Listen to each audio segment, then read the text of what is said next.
नमस्कार। आपने कभी सोचा है कि जब हम कोई काम करते हैं तो क्या हम ही उसे पूरा करने वाले होते हैं?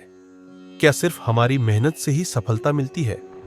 श्रीमद् भगवद गीता के 18वें अध्याय के 2 श्लोक इस सवाल का गहरा जवाब देते हैं।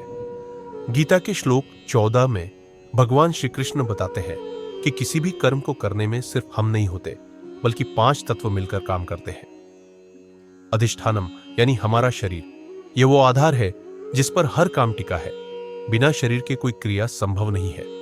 टूक करता यानी हम खुद, वो चेतना जो काम करने का इरादा रखती है। त्रिकरणम यानी हमारी इंद्रियां, आंख, हाथ, मन, बुद्धि, ये सब वो साधन है जिनसे हम काम करते हैं। चेतना विविध चेष्टा यानी हमारी कोशिशें, हर काम को करने में जो अलग अलग प्रयास होते हैं। 5 दैवम यानी दैवीय शक्ति, वो अदृश्य शक्ति जिसे हम भाग्य या ईश्वर का सहयोग भी कह सकते हैं। यह 5वां और सबसे महत्वपूर्ण कारक है।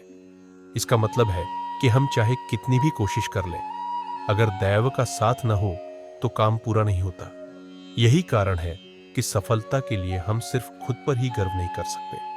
अब बात करते हैं श्लोक 18 की। यह श्लोक कर्म की प्रेरणा और उसके होने की प्रक्रिया को और साफ करता है। यह हमें बताता है कि कोई भी काम 2 हिस्सों में बटा होता है। पहला हिस्सा, कर्म करने की प्रेरणा ज्ञानम, हमें पता होता है कि काम कैसे करना है। झेयम, हमें पता होता है कि इस काम से क्या फल मिलेगा। परिज्ञाता, वो व्यक्ति जो इस जानकारी के आधार पर काम करने का फैसला लेता है। दूसरा हिस्सा, कर्म का वास्तविक होना, कर्ता, काम को करने वाला। करणम, काम करने के साधन। कर्म, जो काम किया जा रहा है। ये तीनों तत्व मिलकर ही किसी भी कर्म को पूरा करते हैं। तो इन दोनों श्लोकों को मिलाकर हम क्या सीखते हैं? हम सीखते हैं कि कोई भी कर्म सिर्फ हमारा नहीं होता, हम सिर्फ एक हिस्सा है। कर्म करने की प्रेरणा, उसके पीछे का ज्ञान और उसे पूरा करने में लगने वाले 5 तत्व, ये सब मिलकर ही एक काम को सफल बनाते हैं। जब हम इस बात को समझ जाते हैं तो अहंकार खत्म हो जाता है।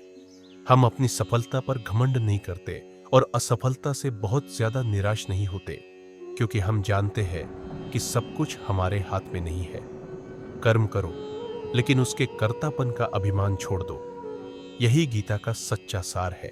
अगर यह ज्ञान उपयोगी लगा हो तो गीता टॉक्स चैनल को लाइक करें, सब्सक्राइब करें और कमेंट जरूर करें। जय श्री कृष्ण।